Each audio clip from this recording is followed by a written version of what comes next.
So I just got done building these beautiful outdoor chairs. Dadgummit. And now I've got to tear them apart. I made a huge mistake, and I'm hoping that this is not gonna cost me all the cost of materials, which is well over $400. Why don't we start with what the issue was and how I figured it out. It was stupid. It might be hard to believe that I finished the chair and put out an entire video and didn't realize I made a mistake, and it's kind of hard for me to believe as well. But the reality is I went straight from finishing it, completing the video, and getting it out for you guys. And I actually never sat in the chair. So it wasn't until 2 days later when I was making the plans and realizing things weren't quite matching up. So in a moment of panic, I ran out to the shop, and this is what I found. What is this? A chair for giants? I accidentally attached the seat base up 3.5 inches higher than I was supposed to per my plan. And I guess I was too worried about how much glue I was putting on and not where the position was. Maybe a little pinch, a little sweet. But now my feet don't touch the ground, and this is more of a handrest than an armrest. So this is not gonna work, especially for my kids. So I've got to disassemble the chair and lower it down. But the issue is it's all glued together and it might just rip apart and completely destroy the legs and the chair base. So I'm not sure if this is gonna work or not. We're gonna find out. So here's what we're working with. On the front as well as the back, I attached the seat base to the legs with glue and screws. Now, I can easily back out those screws, but the bond of wood glue onto the wood is actually stronger than the wood is. So if you've ever seen somebody break apart a joint, when that breaks apart, the wood actually breaks before the glue does. Don't hit that. So if I just start banging on it, I'm gonna destroy the entire side of this, and who knows how much might rip out. But I do have some tricks up my sleeve that I'm gonna try to use to weaken that glue joint before I work on it. But we'll start off by taking out all the screws, and I have some plug dowels that I gotta deal with up here as well. The screws should just come right out. All right, so here's the first challenge of the disassembly. In this area right here, I attached the upright to the leg with a countersunk screw, and then I plugged it with a cedar plug. All right, I've got my pocket hole jig bit, and this is 3/8. Let's see how this one works. All right, this little tip was actually running into the screw, so I need to change over just to a regular twist bit to finish it off. All right, that worked great. Now I should just be able to back it out. Yeah, that was easier than I thought it was gonna be. On this one, I'm just gonna go ahead and start with a knee point bit and just drill it right out. All right, honestly, even though this is my namesake bit, I would not use a brad point bit. It did tear out at the bottom. I was a little bit afraid of that because they're pretty aggressive. On the other side, that hole turned out really clean. So I would go ahead and do what I did on the first one, use the pocket hole jig bit, and then go to a twist bit. All right, now we're only down to glue, so I should be able to just rip this apart, right? No, I didn't glue this top, so that was just the sound of the finish kind of snapping there. So we're loose up here on the top, but down here where I did the glue, yeah. What? Oh, the end grain. All right, check this out. So on the back one, this is end grain right here onto side grain. Now the end grain connection versus the side grain is not as strong as the rest of it, but that leaves me the front, which is kind of shaking. Oh man. All right, so this is definitely loose, but up here, that glue joint is still pretty strong on the front. So I don't want to pry this off and damage that wood because as I drop the seat down, then that is going to be exposed. So what I did is I made some mock-ups, and I'm gonna try a couple of ways that I've seen online to break down glue joints, and that's heat and then white vinegar. So I'm gonna use some of these mock-ups and see which one of those works better, and then I will do it on this joint to make sure that we can get the cleanest separation that we can. So the first thing I'm gonna do is remove those screws. All right, so now it is just the glue joints holding these together. So the first thing I'm gonna do is just wail on it with a mallet and just see if it will break, and if it does break, how much wood actually tears out. So we'll kind of know worst case scenario, what might happen on the chair. Let's see. Well, I'm just gonna go for it. Ooh, let's take a look at what happened. So they are totally right. This did not break at the glue joint. It ripped all the wood off. You know, that is a really deep and nasty gouge that's gonna be in the side of that chair. We could repair this, but we're not gonna be able just to sand it up and glue it back together. We'll definitely have to do some work on it. But worst case scenario, not too bad. All right, for these next two, I'm gonna use one with white vinegar, one with heat, and see if it's any better than just nailing it off with a mallet. I'm gonna go ahead and pour the white vinegar on one of them to start off with and let it soak while I'm doing the heat on the other. All right, I've got this 1500 watt heat gun, and I've got this little attachment on the front that's gonna help me just direct the heat right into that joint. This is probably gonna take a while, so let's just see what happens. Okay, after almost about 10 minutes of heating it, I am definitely getting some discoloring, but I am starting to see a little bit of movement here on the, on the back. All right, so there we go. The heat obviously did do something because on 3/4 of it, the glue let go. Unfortunately, at the front, it tore off a nice big chunk of it. So does the heat work? Yeah, it definitely does because it did it for 75% of the joint. Let's check out the vinegar. All right, this is the vinegar soaked one, and I'm just gonna try to pry it a bit and see. That does not feel loose. I wanna make sure we're doing this one justice, so I'm gonna take this back off, give it another soaking, and see if it has any effect. All right, so I'm gonna put this back on here. I actually let this sit for a while and put like 2 or 3 more coats. So I've really soaked this in vinegar. It's really not moving much. All right, so that white vinegar didn't really seem to do much. I'm gonna go ahead and throw some heat on it and see if maybe that combination of the heat plus the white vinegar, maybe that's the combo to go with. All right, I've heated up for about 5 minutes. All right, I think this is gonna be it right here. Oh, dadgummit. Yeah. Myth busted? What are we gonna do? So what were the learnings out of this? Every single one of these left wood or had wood tear out. So I think the biggest thing that I learned is wood glue is strong.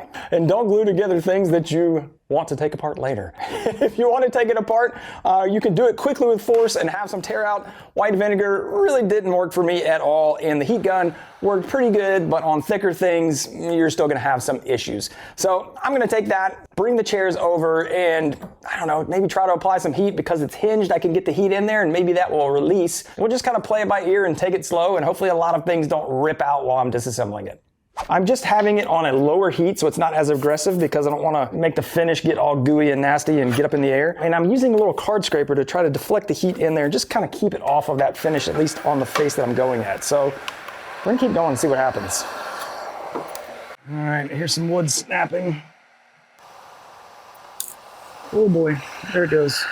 All right, so here we go. We definitely had some wood tear out, and actually if you look at where this tore out, this is exactly where the wood glue was. And you can see this leg here is pretty tore up. So the heat didn't seem to work at all really in application. So let me know in the comments, vinegar doesn't work, heat doesn't work. Do you guys have a secret way of taking apart wood joints? Because if you do, it's too late for me, but check the comments, see if other people have any good solutions, because this one, you know, kind of is what it is and we're just gonna have to repair it. I spent a lot of time finessing that other one and basically got the same results as just knocking it off. So I'm just gonna try to lever this and hopefully that front glue joint is kind of weak like the other one was. Oh, there we go. So remember what I said about ingrain being not a good joint? Yeah, that is not true. This one completely tore out the back. It really did some damage here on the back side. And then the front one came off pretty clean. So who knows? Right, so I don't really know exactly what I have yet because it's going to depend upon where everything is going to fit together in the new assembly position, which is 3.5 inches shorter. So I'm going to clean up all the wood with my chisels and some sanders, and then we can see where we're at and see what we're dealing with and what kind of patching I'm going to have to do before we reassemble. And just like you, I hate wasting money on rework projects. I'd much rather be saving money on the materials and supplies that I'm buying. And I've been doing that recently in the last few months with Home Depot, the sponsor of today's video. I joined their Pro Extra loyalty program, and it's a program built for pros, and it helps me save money on the things that I'm already buying, which is awesome, and I get to save time with some of their business tools in the app. The program is totally free, and it doesn't matter what trade you're in or how much you're buying. They have exclusive deals for pros, spending level rewards, and a lot more, and you can track all of it right here in the Home Depot Pro Extra app. Now, you also have access to all of your receipts in the app, and one of my favorite features is using their list function to keep track of the lumber pricing and availability for the things that I use the most. And at checkout, you can use the virtual ID right in the app and scan it there, and then it's going to keep track of everything that you bought and even track it by job. Now, April is Pro Appreciation Month, which means they have even more exclusive deals for pros and some other cool things going on.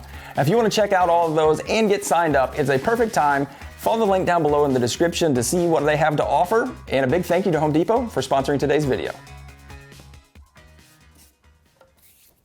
With everything cleaned up, I'm gonna mock up the new location. And actually, here's where I had my issue. I was using an offcut of 2x4 to hold up the chair, and in my mind, I was thinking 2x4, and I positioned this brace to be at the same location as where the seat should actually be. And that was my mistake. So I'm not gonna make that mistake again, at least not today.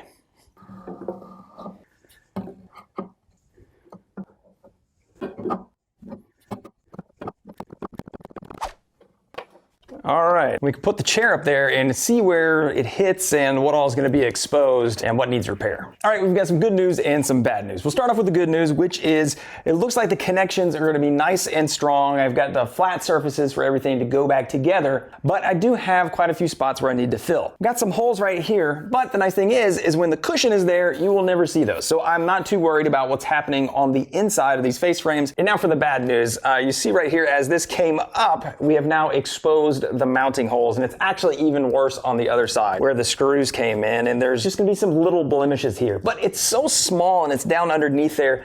I'm just gonna fill it, I think, with wood glue and a little bit of the dust from the cedar, because if I try to plug it, I think it's just gonna draw more attention to it. Now the next one is slightly bad news. I could just use this hole again, but now that it's lower, I really wanna have support higher up so that it can help resist the racking of the chair when you have somebody leaning back on it. That means we'll have to plug that one. But I could just put another screw in there and it'll just be doubly as strong. Now you've probably heard of mixing sawdust and wood glue to make a nice wood filler, and I've done that before, but what effect does the actual glue have on it? I actually don't know, and I want to try that. So I've got some outdoor wood glue, which is kind of brown, a regular wood glue, which is really yellow, and then another wood glue that is white. So I'm going to actually mix these in, and I've made a few holes here in this little block of wood that are about the screw size. We're gonna mix up each of these into a paste, fill it in, and then see which one looks the best. It'll be a cool experiment, because I've never really tried this. And I've got these little piles of sawdust that I actually sanded straight off of this block. I'm gonna get it into a paste, and I'm gonna put it in the hole.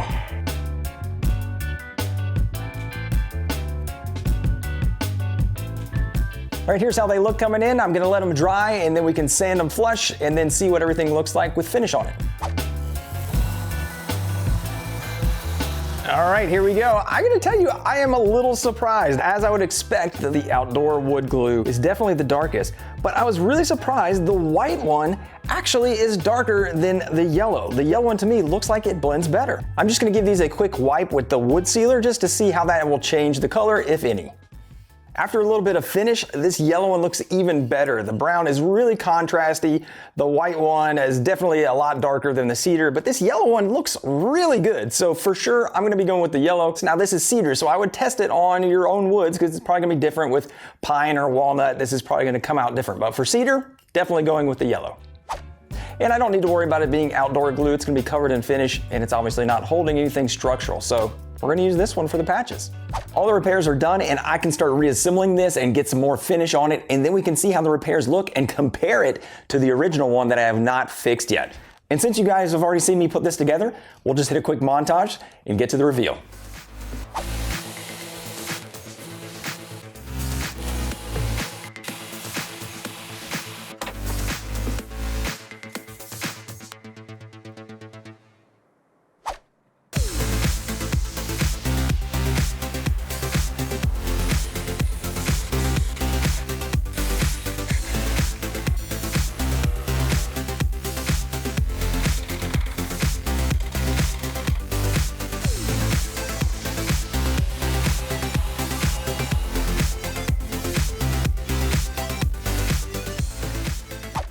After a couple coats of finish, things are looking nice.